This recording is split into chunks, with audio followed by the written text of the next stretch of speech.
ஆருயிர் விமலனை, இன்பின் ஜோதியை, இன்னுயிர் நாதனை என்றும் போற்றித் தொழுது கர்த்தரும் இரட்சகருமாகிய இயேசு கிறிஸ்துவின் நாமத்தினாலே இங்கு தலைமை பொறுப்பேற்று சிறப்பிக்கிற சேகரத்து போதகர் அவர்களுக்கும், எல்லா நிலையிலும் உறுதுணையாக இருந்து சிறப்பிக்கிற உதவி போதகர் அவர்களுக்கும், எங்களுக்கு இந்த வாய்ப்பை வழங்கி ஒத்துழைத்த பெண்கள் ஐக்கிய சங்க தலைவி அவர்களுக்கும், எங்களை உற்சாகப்படுத்திய பெண்கள் ஐக்கிய சங்க செயலர் மற்றும் கணக்கர் ஒவ்வொருவருக்கும், இங்கு கூடியிருக்கிற பெண்கள் ஐக்கிய சங்க அங்கத்தினர்கள் மற்றும் சபை மக்கள் ஒவ்வொருவருக்கும் இயேசுவின் நாமத்தில் எங்கள் வாழ்த்துதல்களை தெரிவித்துக் கொள்கிறோம்.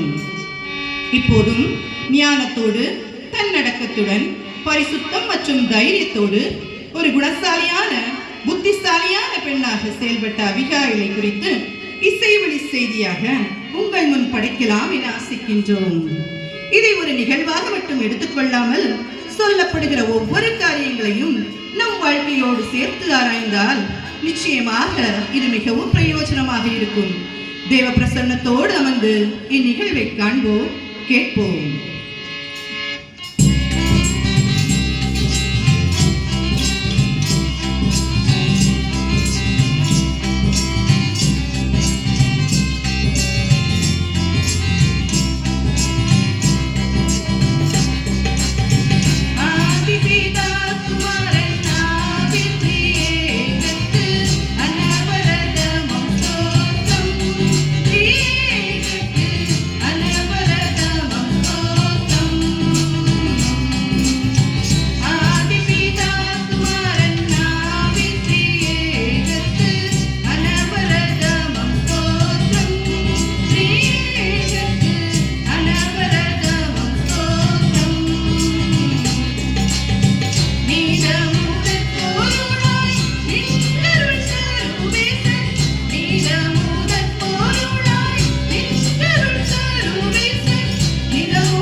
படைத்ததெல்லாம் நல்லதென கண்டார்.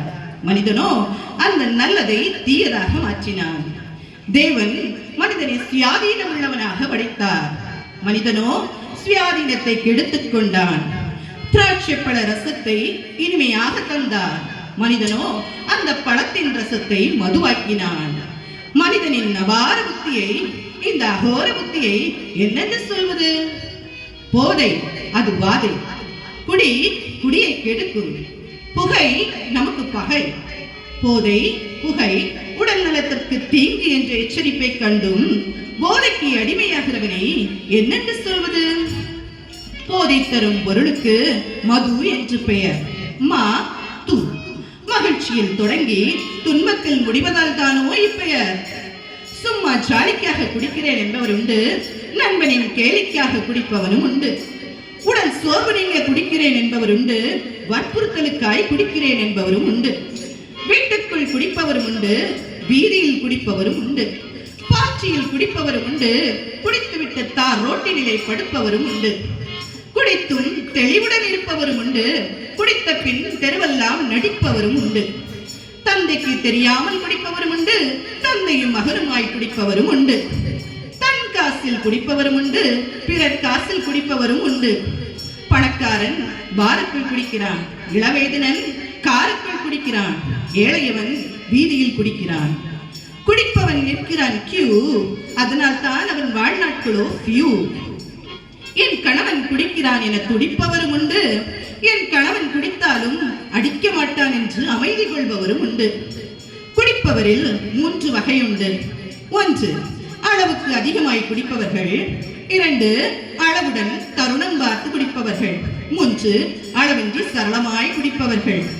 உழைத்து பிழைத்து உயர்ந்தோரும் உண்டு, ஊதி புகைத்து மாய்ந்தோரும் உண்டு. தொடர்வண்டி புகைவிட்டால் பயணம் முன்னோக்கி, தொடர்ந்து நாம் புகைவிட்டால் வாழ்வு மண்ணோக்கி மண்ணோக்கி. மதுவால் புகையால் என்னென்ன கேடுகள்! மதுவின் மயக்கத்தால் தன் வீட்டையே மறந்தவரும் உண்டு. போதையின் பிடியினால் தன் மனைவியையே அடிப்பவரும் உண்டு. ஆனாலும் மனைவி என்பவள் அனைத்தையும் தாங்கிக் கொள்ளுகிறாள். கணவனால் கவனிக்கப்படாத தன் பிள்ளைகளை கூட பொறுப்பேற்று வளர்த்துகிறாள். கணவனின் சீர்கேடான செயல்களால் சீரழிந்து கிடக்கும் தன் குடும்பத்தை தான் ஒருவளாய் தனித்து நின்று தலை நிமிர வைக்கிறாள். அவிழ்ந்து அமிழ்ந்து போகும் குடும்பமாம் கப்பலை நேராக்கி முன்னோக்கி செலுத்துகிறாள். ஆம், இப்படிப்பட்ட ஒரு குடும்பம் அறியாமையின் ஆழம் சென்று அறிவிழந்து செயல்பட்ட ஒரு குடும்ப தலைவர். அவன் உயிரை காப்பாற்றி புத்தியாய், ஏன் தைரியசாலியாய், துணிச்சல் மிக்கவளாய் செயல்பட்ட ஒரு பெண் தான் அபிகாயில் என்ற குணசாலியான புத்திசாலியான அறிவுமங்கை. இவள் கணவன் யார்? கேளுங்கள்.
நாபால் மாகோன் ஊரை சார்ந்தவன். இந்த மாகோன் ஊர் கர்மேலுக்கு தெற்கே 2 கிலோமீட்டர் தொலைவிலும் எபிரோனில் இருந்து 14 கிலோமீட்டர் தொலைவிலும் உள்ளது. இதன் அர்த்தம் குடித்தனம், குடி தனம். நாபால் என்றால் மதிகேடன் என்று அர்த்தம். குடி தனம் என்னும் ஊரில் இருந்த குடிகார தனவான் செல்வந்தன் தான் இந்த நாபால். நாபால் யூதாவை சார்ந்தவர், காலேபின் சந்ததியான்.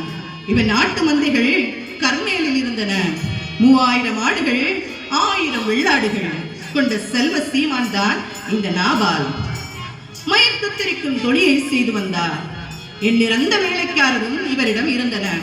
ஆனாலும் அவனோ ஒரு முரடன், துராகிருதன், அதாவது இழிந்த குணமுடையவன், மகாபெரிய குடிகாரன்.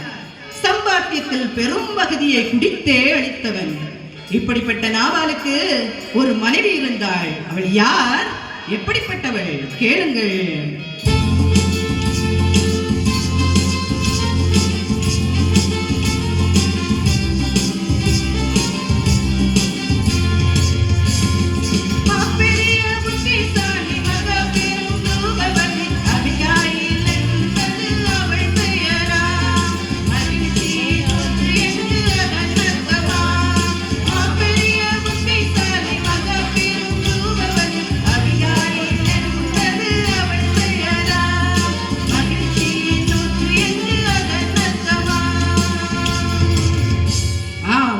அபிகாயில் என்றால் மகிழ்ச்சியின் ஊற்றி என்று அர்த்தம். அழகென்றால் கொள்ளை அழகு, மனதென்றால் வெள்ளை மனது, புத்தியோ என்றால் அபார புத்தி. புத்தியுள்ள மனைவி கர்த்தர் அருளும் ஈவு என்று நீதிமொழிகள் 19:14 புத்தியுள்ள ஸ்திரீ தன் வீட்டை கட்டுகிறாள் என்று நீதிமொழிகள் 14:1 மனைவி வீட்டோரங்களில் கனித்தரும் திராட்சை கொடி என்று சங்கீதம் 128:3 சொல்லப்பட்டிருக்கிறது. நாபால் அபிகாயில் மதிகேடன் மகிழ்ச்சியின் ஊற்று, பொருத்தமற்ற ஜோடியாய் தோன்றலாம். நாபாலுக்கு அபிகாயிலை விட நல்ல மனைவி கிடைத்திருக்க மாட்டாள். அபிகாயிலுக்கோ நாபாலை விட மோசமான கணவன் கிடைத்திருக்க மாட்டான். தன் வாழ்க்கை துணையை பற்றி என்னென்ன கனவு கண்டிருப்பாள் அபிகாயில்? இன்றாக இருந்திருந்தால் தங்களுக்கு அமையப் போகும் வாழ்க்கை துணை எப்படி இருக்க வேண்டும் என்று நினைப்பார்கள் தெரியுமா? மிடுக்கான வாகு, எடுப்பான தோற்றம், கொள்ளை அழகு, வெள்ளை மனது, நல்ல குணம், நல்ல பணம், குடிக்காத புகைக்காத பிற பெண்ணை கண்ணீரிட்டும் பார்க்காத குணம், நல்ல வீடு, நல்ல சொத்து, நல்ல கார், நல்ல மாமன், நல்ல மாமி, நல்ல வேலை, கை நிறைய சம்பளம், எல்லையில்லா அன்பு, போகும் இடமெல்லாம் கூடவே கொண்டு நடக்கும் பண்பு, நாளுக்கு ஒரு டிரெஸ், மாதத்துக்கு ஒரு ஜுவல், காலாண்டுக்கு ஒரு டூர், அது இல்லாவிட்டால் போர்.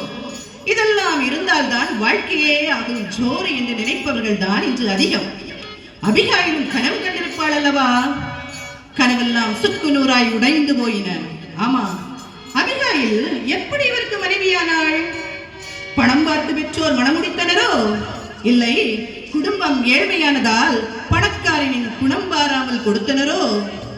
நாபால் குணத்தை மறைத்து மணமுடித்தாரோ? எது எப்படியோ, அபிகாயில் நடந்ததை எண்ணி கலங்கவும் இல்லை, கடந்ததை நினைத்து புலம்பவும் இல்லை. கண் கண்ட தெய்வமாம் கரம் பிடித்த கணவனுடன் இன்பத்திலும் துன்பத்திலும் வாழ்விலும் தாழ்விலும் சுகத்திலும் சுகவீனத்திலும் வாழ்வின் இறுதி வரை இறைவனின் திருவுளப்படி கணவனை நேசிக்கவும் காப்பாற்றவும் கீழ்ப்படியும் ஒப்புக் கொடுத்து வாழ்ந்து வந்தாள். ஒரு நாள் மகிழ்ச்சியான அவள் வாழ்வில் பேரதிர்ச்சி ஒன்று வந்தது. தென்றலான அவர் வாழ்வில் பெரும் புயல் ஒன்று வீசியது. மனம் கமடும் அவர் தலையில் பேரிடி ஒன்று விழுந்தது. என்ன அந்த பேரதிர்ச்சி? என்ன அந்த பெரும் புயல்? என்ன அந்த பேரிடி? கேளுங்கள். தாவீது என்ற ஒருவன் இருக்கின்றான். சவுலுக்கு பின் அரசனாவதற்கு அபிஷேகம் பண்ணப்பட்டவர். கொலைவரையும் பதவி பித்தும் கொண்டு தாவீதை கொல்ல தேடும் சவுலின் கைக்கு தப்பி பாரான் வனாந்தரத்தில் இருக்கிறார். கூடவே தன் நம்பிக்கைக்கு பாத்திரமான படை வீரர்கள் 600 பேருடன் வசிக்கிறார். நாபால் இருந்த இடமோ புல்வெளி பிரதேசம். ஆடுகளின் மேய்ச்சலுக்கு குறைவில்லை. ஆனால் சுற்றியுள்ள இடங்கள் தரிசாய் கிடந்தன, ஆள் அரவமற்று கிடந்தன. இங்கு தாவீதும் அவன் ஆட்களும் உயிர் பிழைக்க போராடும் நிலை. உணவுக்கு வழிவில்லை, ஒருவேளை உணவுக்கு கூட திண்டாட்டம். சவுலுக்கு தப்பினாலும் சாவுக்கு தப்ப முடியாது போல இருக்கிறதே என்ற நிலை. இனி பட்டினியால் சாக வேண்டியதுதானோ என சிந்திக்கும் நிலையில் தூரத்தில் சில வாலிபர்களை காண்கிறார். அடிக்கடி கண்ட முகங்கள் அல்லவா? நம்மால் பலமுறை பாதுகாக்கப்பட்ட வாலிபர்கள் அல்லவா? அவர்கள் ஆடுகள் கூட பலமுறை காப்பாற்றி இருக்கிறோமே. இவர்கள் எப்படி இங்கே வந்தார்கள் என்று விசாரித்தால் இவர்கள் நாபாலின் வேலைக்காரர்கள். நாபால் செல்வ செழிப்புடன் வாழ்பவர். இப்போதும் ஆடுகளை மயிர் கத்திரிக்கும் செய்தியும் கேள்விப்பட்டார்.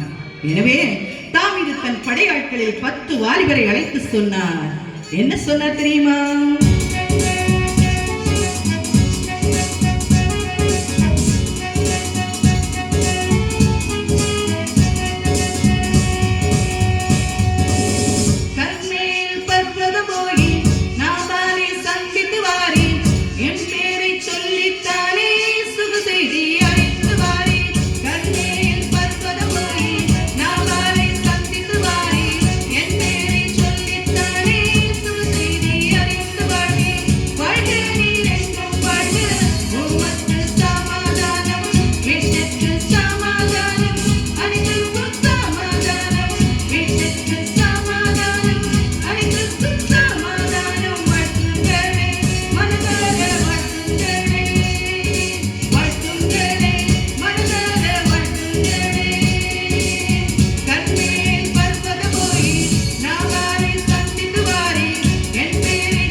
சொன்னார், போங்கள், கர்மேல் பர்வதம் போங்கள், நாபாலை சந்தியுங்கள். தாவீது அனுப்பினார் என்று என் பெயரை சொல்லுங்கள். அவன் சுக செய்தியை கேட்டு வாருங்கள். அவர் மேய்ப்பர்கள் நம்மோடு இருந்த போது தீங்கு செய்யாமல் பாதுகாத்துக் கொண்டதை நினைப்பூட்டுங்கள். அந்த நாபால் தரும் உணவை பெற்று வாருங்கள். புறப்படுங்கள், துரிதமாய் புறப்படுங்கள் என்று அவசரப்படுத்தி அனுப்பினான் இந்த தாவீது.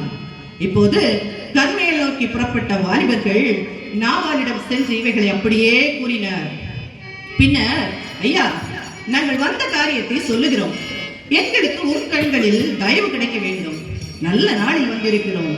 உம்முடைய கையால் எங்களுக்கு உமது குமாரனாகிய தாவீதுக்கும் உணவு கொடுக்கும்படி வேண்டுகிறோம் என்று கூறினார்கள். இதுவரை கேட்டுக்கொண்டிருந்த நாபால் சீறி எழும்பினான், குதித்தான், கத்தினான். ஓஹோ, இதற்கு தான் இவ்வளவு தூரம் வந்தீர்களா? யாருடா அந்த தாவீது? யார் அந்த ஈசாயின் மகன்? எஜமானை விட்டு ஓடி போகிற வேலைக்காரர்கள் அநேகம் பேருண்டு.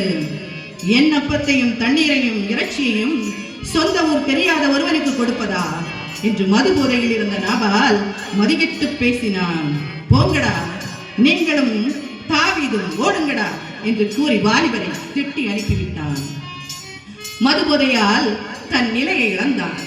கோபம், ஆக்ரோஷம், வன்முறை, கலவரம், மற்றவரை காரணமின்றி சாடுதல் அனைத்துமே போதையின் விளைவுகள் தானே. அங்கிருந்து வெளியேறிய வாலிபர்கள் தாவீதை நோக்கி நடக்கின்றனர். வழியில் யோசிக்கின்றனர், நம் தாவீதிடம் என்ன பதில் சொல்லுவது? நம்பிக்கையோடு காத்திருப்பாரே. தாவீதும் நம்பிக்கையோடு காத்திருந்து வாலிபர்களின் வருகையை கண்டு மனதில் மகிழ்ச்சி கொண்டு, அதோ போனவர்கள் வந்து விட்டார்கள், நம் பசியெல்லாம் மாறப்போகிறது என்றிருந்த தாவீது கண்ட காட்சி அவனை கதிகலங்க வைத்தது. கைகளில் வெறுமை, கால்களில் தள்ளாட்டம், நெஞ்சில் பதற்றம், கண்களில் கண்ணீர். ஏதோ விபரீதம் நடந்திருக்கிறது என்று தாவீது புரிந்து கொண்டார். வாலிப பக்கமாய் ஓடினார். என்ன நடந்தது சொல்லுங்கள் என்று அவசரப்படுத்தினான். இப்போது ஒருவன் சொன்னான், ஐயா, உணவு தராவிட்டாலும் பரவாயில்லை, நாபால் நம்மை அவமானப்படுத்தி விட்டான், கண்டபடியெல்லாம் பேசிவிட்டான் என்று நடந்ததையெல்லாம் விவரமாய் சொன்னான். தாவீதின் மனம் வேதனைப்பட்டது, உள்ளம் வெம்பியது, வார்த்தைகள் வெளியே வர தயங்கின. விம்பி விம்பி அழுதார். எப்படி அழுதார் தெரியுமா?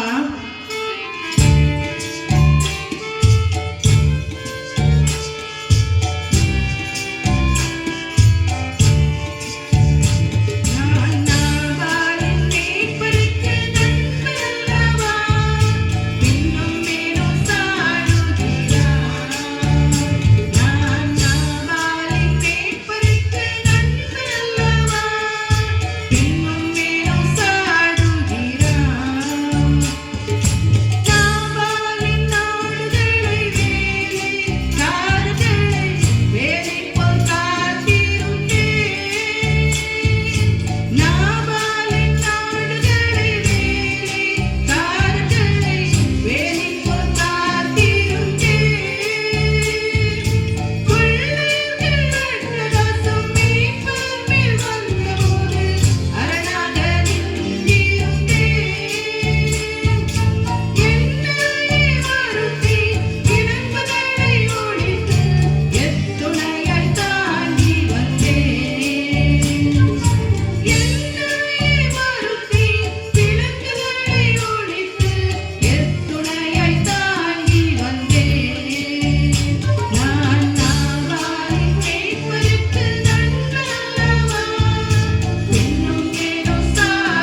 தெரியாமல் சொல்கிறான். நான் நாபாலின் நாடுகளுக்கும் வேலைக்காரர்களுக்கும் மரணம் அல்லவா இருந்தேன். மேற்பருக்கு ஆபத்து வந்தபோது நான் அல்லவா காத்தேன். வேட்டையாடும் விலங்குகளிடமிருந்து அவன் ஆடுகளை தப்பிவித்தது நான் அல்லவா. கொள்ளையர்களின் நட்டகாசம் பெருத்த போது கொள்ளை போகாமல் நான் அல்லவா பார்த்தேன். மயக்க தெரிக்கும் காலங்களில் தாராளமாக கொடுப்பதும் விருந்தளிப்பதும் வழக்கம்தானே. அதனால் தானே என் வாலிபரை அனுப்பினேன். உன் குமாரன் தாவீது என்றளவா என்னை தாழ்த்தினேன். உதவி செய்ய மனமில்லை என்றால் வெறுமையா அனுப்பியிருக்க வேண்டியதுதானே. என்னையும் என் தந்தையும் கொச்சையாய் பேசும் அளவுக்கு என்ன தவறு செய்து விட்டேன்? மட்டம் தட்டும் அளவுக்கு துஷ்டனாய் போனேனோ? பொங்கி எழுந்தார். ஆத்திரம் உச்சத்தை அடைந்தது. இரத்தம் கொதித்தது. தாவீது தன்னோடு இருந்த 600 வாலிபரிடம் திரும்பினார். உங்களில் 400 பேர் உங்கள் பட்டயங்களை கட்டிக்கொள்ளுங்கள். மற்ற 200 பேர் இங்கேயே இருங்கள். நாபால் என்னும் கோழையின் நாணவம் அழிய வேண்டும். வனாந்தரத்தில் அவனுக்கு வீணாக உதவினேன். நன்மைக்கு பதிலாக தீமையை செய்து விட்டான். அதன் பலன் அவன் அடைந்தே ஆக வேண்டும். பொழுது விடியும் போது அவனுக்கு உண்டான எல்லாம் அழிக்கப்பட்டிருக்க வேண்டும். சுவரில் நீர் விடும் நாய் கூட அவனுக்கு மீதம் இருக்கக்கூடாது. தாவீதும் தன் பட்டயத்தை கட்டிக்கொண்டான். படை வேகமாய் முன்னேறியது. இம்சை படுத்தினவனை துவம்சம் செய்ய புறப்பட்டது. ஆணவக்காரனின் அகந்தையை அடக்க புறப்பட்டது. மட்டம் கட்டினவனின் கொட்டம் அடக்க புறப்பட்டது. நாபாலின் ஆண் வம்சத்திற்கே சமாதி கட்ட புறப்பட்டது. படை கர்மேல் நோக்கி புறப்பட்டு விட்டது. இது ஒரு பக்கம் நடக்க, நாபாலின் வேலைக்காரன் ஒருவன் அபிகாயிலிடம் ஓடுகிறான். மூச்சிறைக்க ஓடுகிறான். அம்மா அம்மா, நம் ஆண்டவன் நாபால் தவறு செய்து விட்டார். என்னப்பா, புரியும்படி சொல் என்று அபிகாயில் கேட்க, அந்த வேலைக்காரன் சொன்னான், அம்மா, நம்ம எஜமானோட சுக செய்தியை விசாரிக்க தாவீது ஆட்களை அனுப்பினாருமா. நம்ம ஐயா அவர்களை கேவலப்படுத்திட்டாருமா. பேசக்கூடாததெல்லாம் பேசிட்டாருமா. தாவீதும் அவங்க மனுஷரும் நல்லவங்கம்மா. அவங்க எங்களுக்கு உபகாரம் தான் செஞ்சிருக்காங்கம்மா.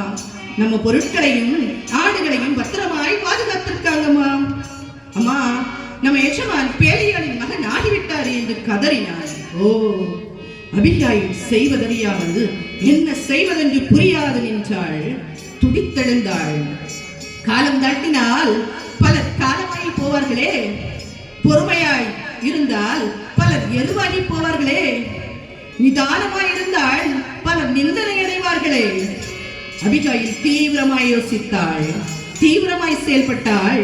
என்ன செய்தால் பார்ப்போமா?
என்ன செய்வதென்று புரியாமல் அபிகாயில் வீட்டுக்குள் அங்குமிங்கும் ஓடினாள். தாவீதுக்கும் அவர் ஆட்களுக்கும் ஏராளமான பதார்த்தங்களை தயார் செய்தாள். என் குடிகார கணவன் தாவீதின் ஆட்களை அவமானப்படுத்தி விட்டான். இனி என்னென்ன நடக்கப் போகிறதோ? உணவு வேண்டி வந்த தாவீதுக்கு உயர்தர உணவை ஆயத்தம் செய்தாள். இதுதான் அபிகாயிலின் புத்தி. உணவு வேண்டியவருக்கு பொன் வெள்ளியை தராமல் உணவையே ஆயத்தம் செய்கிறாள். வேலைக்காரரிடம் சொன்னாள், நீங்கள் முன்னே போங்கள், நான் பின்னால் வருகிறேன் என்று கழுதையின் மேல் அபிகாயில் ஏறினாள். இங்கு நடப்பதை நாபால் அறியவும் இல்லை, அவள் அவனிடம் சொல்லவும் இல்லை. சொல்லி இருந்தால் அவன் போகவும் விட மாட்டான். குணசாலியான பெண் மீறி செல்லவும் மாட்டாள். சாவையும் தடுத்திருக்க முடியாது. சாதாரண பெண்ணாக இருந்திருந்தால், குடிகார புருஷா, குடிக்காதே குடிக்காதேன்னு சொன்னேனே, கேட்கலையே, பொம்பை விலை கொடுத்து வாங்கிட்டு வந்திருக்கியே, உன் வாழ்க்கையை மடித்து என் வாழ்க்கையை ஏயா அடிக்கிற என்றுதானே பேசியிருப்பாள்.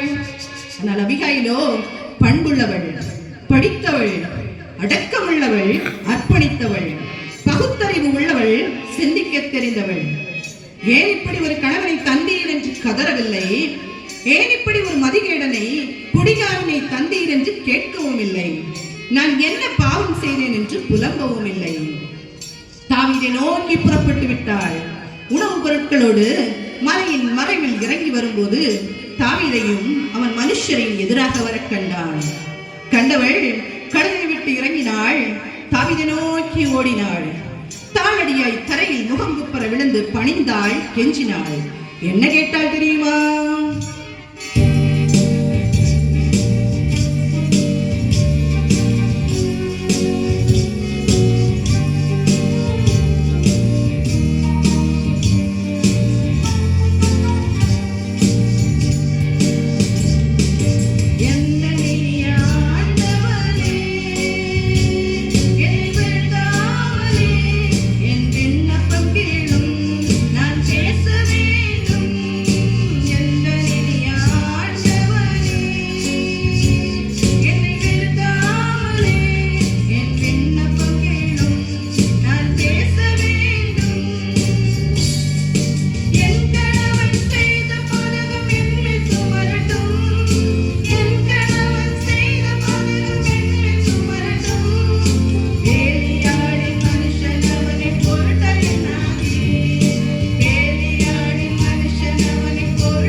அபிகாயில் தாவீதை பார்த்து கெஞ்சுகிறார். என் ஆண்டவனே, நாவல் அவன் பைத்தியக்காரன். அவனை கொன்று உக்கை ரத்தம் சிந்தலாமா? சிங்கம் முயலிடம் சண்டையிட்டு வென்றால் அசிங்கம். யானை எலியிடம் ஜெயித்தால், உடும்பு எறும்பிடம் ஜெயித்தால், பூனை கிளியிடம் ஜெயித்தால், பலசாலி கோடையிடம் ஜெயித்தால், பலசாலியான நீர் நாபாலிடம் ஜெயித்தால் இது போலல்லவா இருக்கும்? இது உமக்கு அழகா? நாபாலின் பெயர் எப்படியோ அப்படியே அவன் இருக்கிறான். அவனுக்கு பைத்தியமும் இருக்கிறது. உம் அடியாள் அபிகாயில் கொண்டு வந்த காணிக்கையை ஏற்றுக்கொண்டு என் ஆண்டவனை பின்பற்றுகிற வாலிபருக்கு கொடுப்பீராக. உமது அடியாளின் பாதகத்தை மன்னியும். கர்த்தரின் ஆண்டவனுக்கு நிலையான வீட்டை கட்டுவார். நீர் உயிரோடு இருக்கும் நாளில் ஒரு பொல்லாப்பும் உம்மிலே காணப்படாது. உம்மை துன்பப்படுத்தவும் உம்முடைய பிராணனை வாங்க வகை தேடவும் ஒரு மனுஷன் எழுப்பினாலும் என் ஆண்டவனுடைய ஆத்துமா உம்முடைய தேவனின் கரத்தின் ஆதரவில் இருக்கும். உம்முடைய சத்துருக்களுடைய ஆத்துமாக்களோ என்றால் கமனில் வைத்து எரிந்த கல் போல் எரியப்பட்டு போம். இஸ்ரவேலுக்கே அதிபதியாக கர்த்தர் உம்மை உயர்த்தும் போது இரத்தம் சிந்தாதிருந்தால் துக்கமிடாதே. அப்படி ஒரு நாளில் சிங்காசனத்தில் அமரும் போது அன்று என்னை நீர் நினைப்பீராக என்றாள். தாவீது ஸ்தம்பித்து நின்றான். இவள் சாதாரண பெண்ணா இல்ல தீர்க்கதரிசியா? மலையையே மடுவாக்கி விட்டாளே. கதியற்று அலைந்து ஒளிந்திருந்த என்னை கதிகலங்க வைத்து விட்டாளே. குடிகாரன் நாபாலுக்கு இப்படி ஒரு மனைவியா? பைத்தியக்காரனுக்கு இப்படி ஒரு புத்திசாலி மனைவியா? திடுக்கிட்டார். தன் நிலைக்கு வந்த தாவீது அபிகாயிலை பார்த்து என்ன சொன்னார் தெரியுமா?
அபிகாயிலே, நீ வராதிருந்தால் நாபாலுக்கு ஒரு நாய் கூட உயிரோட இருந்திருக்காது.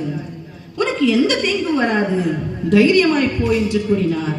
பின் அபிகாயில் கொண்டு வந்தவைகளை தாவீது வாங்கிக் கொண்டு புன்னகையோடு என்ன சொன்னார் தெரியுமா?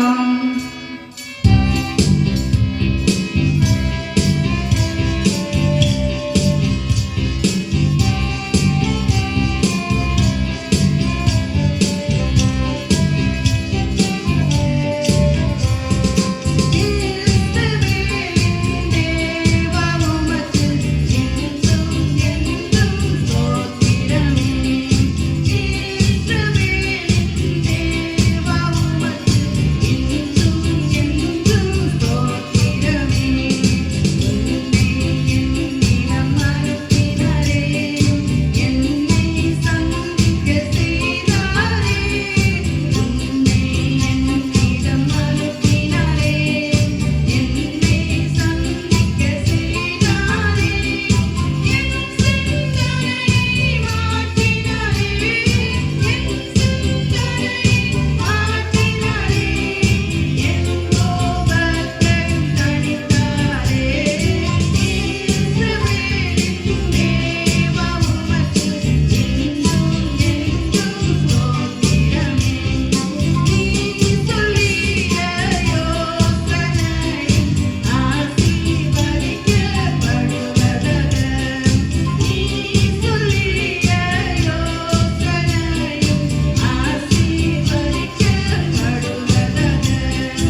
அபிகாயில் மனநிறைவோடு பெரிய ஒரு இழப்பை தடுத்து விட்டேன் என்ற மகிழ்ச்சியோடு வீட்டுக்கு திரும்பினாள்.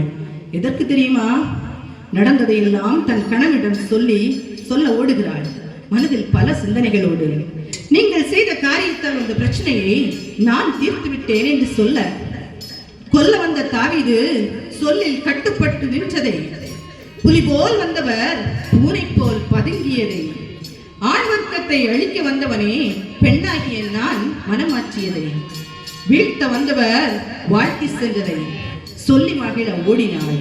ஆனால் வீட்டிற்குள் அவள் கண்ட காட்சி, மனைவி இல்லாத போது ராஜ விருந்துக்கு ஒப்பான மது விருந்தும் கும்மாளமும், மனைவியை கூட தேடாமல் ராஜ விருந்து, தனக்கு கர்த்தர் தந்த ஞானத்தால் தைரியத்தால் தன் வம்சத்தையே காத்த செய்தியை சொல்லி மகிழ ஓடி வந்தவள் இதை நீ யாரிடம் சொல்வது? தனிமையில் வருந்தி குடிபோதையில் இருப்பவரிடம் உபதேசம் சொல்லி என்ன பயன்? மனவேதனையோடு அபிகாயில் கர்த்தர் பாதம் சென்று தன் நிலையை எப்படி தெரியப்படுத்தினாள் தெரியுமா?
இப்போது கூறினால் புரிய வைக்க முடியாது என்று உணர்ந்த அபிகாயில் ஒரு வார்த்தை கூட பேசாமல் வீட்டிற்கு சென்றாள். விடியும் வரை காத்திருந்தாள். அபிகாயில் தூக்கமின்றி கழிந்த இரவுகள் ஏராளம். ஆனால் இந்த இரவு அவளுக்கு நீண்டு கொண்டே போவதாக உணர்ந்தாள். பொழுது விடிந்தது. எழுந்தாள். நம்பிக்கையுடன் நடந்தாள். கனவினின் போதை தெளிந்திருந்தது. சொல்வதை கேட்கும் தெளிவும் இருந்தது. ஆனால் கோபத்தை கொப்பளிக்கவும் ஆபத்தும் இருந்தது. நாபால் அடிக்கவும் செய்யலாம், எரிமலையாய் வெடிக்கவும் செய்யலாம். கர்த்தர் மேல் பாரத்தை வைத்துவிட்டு மெதுவாய் சென்று நடந்தவைகளை எல்லாம் ஒன்றுவிடாமல், தாவீது அவனை கொன்றுவிடாமல் திரும்பி போன காரியங்களை உள்ளம் வருந்தி அவன் நொந்து திருந்தும்படி விளக்கமாய் சொன்னாள். அபிகாயில் சொன்ன வார்த்தைகளை நாபாலை அம்பாய் துளைத்தன. தன்னையும் அறியாமல் கண் கலங்கினான். இவ்வளவு கேவலமாய் நடந்திருக்கிறேனே, இத்தனை பிரச்சனைகள் நடந்த பிறகும் அதை அறியாத பாவியாகி போனேனே, மனைவியின் அன்பை புரியாத பாவியாகி போனேனே, நன்றி மறந்த பாவியாகி விட்டேனே, பணத்து மேல் என்னை பிணமாக மாற்றிவிட்டதே, போதை அது எனக்கு வாதையாக மாறிவிட்டதே, குடி என் குடியை கெடுத்து விட்டதே.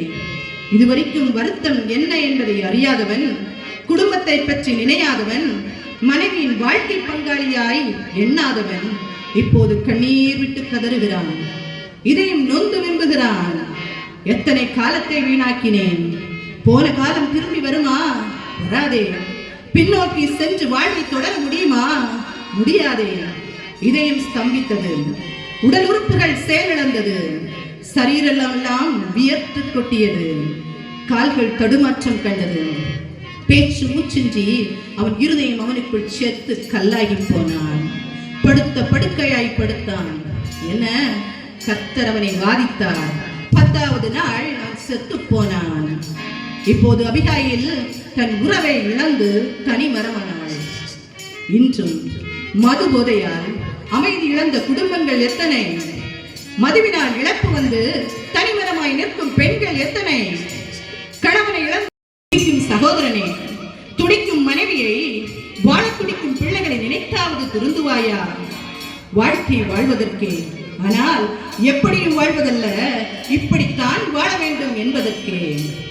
வாழ்க்கையை தந்தவர் கர்த்தர், ஆனால் வாழ்வதும் தாழ்வதும் நம் கையில்தான். யாருக்கு வேதனை, யாருக்கு துக்கம் பார்ப்போமா?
அபிகாயில் புத்திசாலித்தனமாக தன் கணவனின் வம்சத்தையே காப்பாற்றிவிட்டாள்.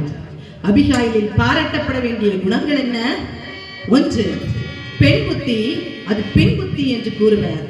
இது பின்தங்கிய புத்தி அல்ல, பின்னால் வருவதை அறிந்து செயல்படும் புத்தி. பின், அது கூர்மையான புத்தி. 2, அவளின் புத்திசாலித்தனம். எடுத்தோம் தொடுத்தோம் முடித்தோம் என்றில்லாமல் புத்திசாலித்தனமாக செயல்பட்டாள் அபிகாயில். நீதிமொழிகள் 19:14 கூறுகிறது, புத்தி உள்ள மனைவி கர்த்தர் அருளும் ஈவு என்று. நீதிமொழிகள் 14:1 கூறுகிறது, புத்தி உள்ள ஸ்திரீ தன் வீட்டை கட்டுகிறாள், புத்தி இல்லாத ஸ்திரீயோ தன் கைகளால் அதை இடித்து போடுகிறாள் என்று. 3, தவறு செய்வது கணவன், அவன் அனுபவிக்கட்டும் என்று இராமல் இரத்தம் சிந்துதலை தடுக்கிறாள். 4, பணிவும் தாழ்மையும் உடையவளாய் இருந்தாள். 5, நீதிமொழிகள் 15:1 கூறுகிறது, மெதுவான பிரதியுத்திரம் உக்கிரத்தை மாற்றும். அதுபோல தாவீதின் கோபத்தை தனது பணிவான உத்தரவினால் மாற்றினாள். சேரி வந்த சிங்கத்தை தன் பணிவான உத்தரவினால் அடக்கி வென்றாள். 6. தன்னை புரிந்து கொள்ளாத கணவனை தான் புரிந்து கொண்டு செயல்பட்டாள். 7. எப்போது எதை யாரிடம் பேச வேண்டும் என்ற தெளிவுடன் செயல்பட்டாள். கணவன் பிடித்து கும்மாளமிட்ட போது அமைதியாய் காத்திருந்தாள் ஜெபத்தோடு. அவன் போதை தெளிந்த போது கோபத்துடன் எரிந்து விடாமல் பக்குவமாய் எடுத்துரைத்தாள். 8. இணங்குதல் பெரிய பாவங்களை மூடும். அபிகாயில் தனது சாந்தமான பேச்சால் வெகுமதிகளால் தாவீதின் கொலை வெறியான கோபத்தையை இணக்கம் என்னும் தண்ணீரால் அணைத்து சாந்தமாக்கிவிட்டாள். தலைமீரை பின்னுவதால் பயனில்லை, பொன் ஆபரணங்களை அணிவதால் அமைதி வராது, உயர்ந்த வஸ்திரம் உடுத்துவதால் சிறப்பு வராது, புறம்பான அலங்கரிப்பு அலங்கார அழகாகாது. ஆனால் சாந்தமும் அமைதலின் குணமுமே அலங்காரமாக வேண்டும். அதுதான் விலை மதிக்க முடியாத ஒரு சொத்து. 1 பேதுரு 3ஆம் அதிகாரம் 3-4 வசனங்கள் கூறுகிறது, மயிரை பின்னே பொன் ஆபரணங்களை அணிந்து உயர்ந்த வஸ்திரங்களை உடுத்துக் கொள்ளுதலாகிய புறம்பான அலங்கரிப்பு உங்களுக்கு அலங்காரமாயிராமல் அழியாத அலங்கரிப்பாயிருக்கிற சாந்தமும் அமைதலும் உள்ள ஆவியுமாகிய இருதயத்தில் மறைந்திருக்கிற குணமே உங்களுக்கு அலங்காரமாயிருக்க கடவுது. அதுவே தேவனுடைய பார்வையில் விலையேற பெற்றது என்றது. ஆம், அகங்காரம் அலங்காரம் அல்ல. தெளிந்த புத்தி அது தெளிந்த நீரோடை. அமைதலின் ஆவி அது குடும்பத்துக்கு அழகு. குடிக்கிற கணவனை அடித்து பயனில்லை, தள்ளாடுகிற கணவனை வசைபாடி பயனில்லை. அன்பினால் சாந்த குணத்தால் இடமறிந்து பேசுவதால் தெளிவுடன் இருக்கும் போது உணர்த்துவதால் கணவனை மாற்ற முடியும் என்பது அபிகாயில் தரும் பாடம். ஜெபத்தால், விசுவாசத்தால், சாந்த குணத்தால், இடமறிந்து பேசுவதால், தாழ்மை குணத்தால் உயர்வை காண்போம். குடும்பம் தழைக்க இணைந்து உழைப்போம். இறையாசி நம் அனைவரோடும் இருப்பதாக. ஆமென்.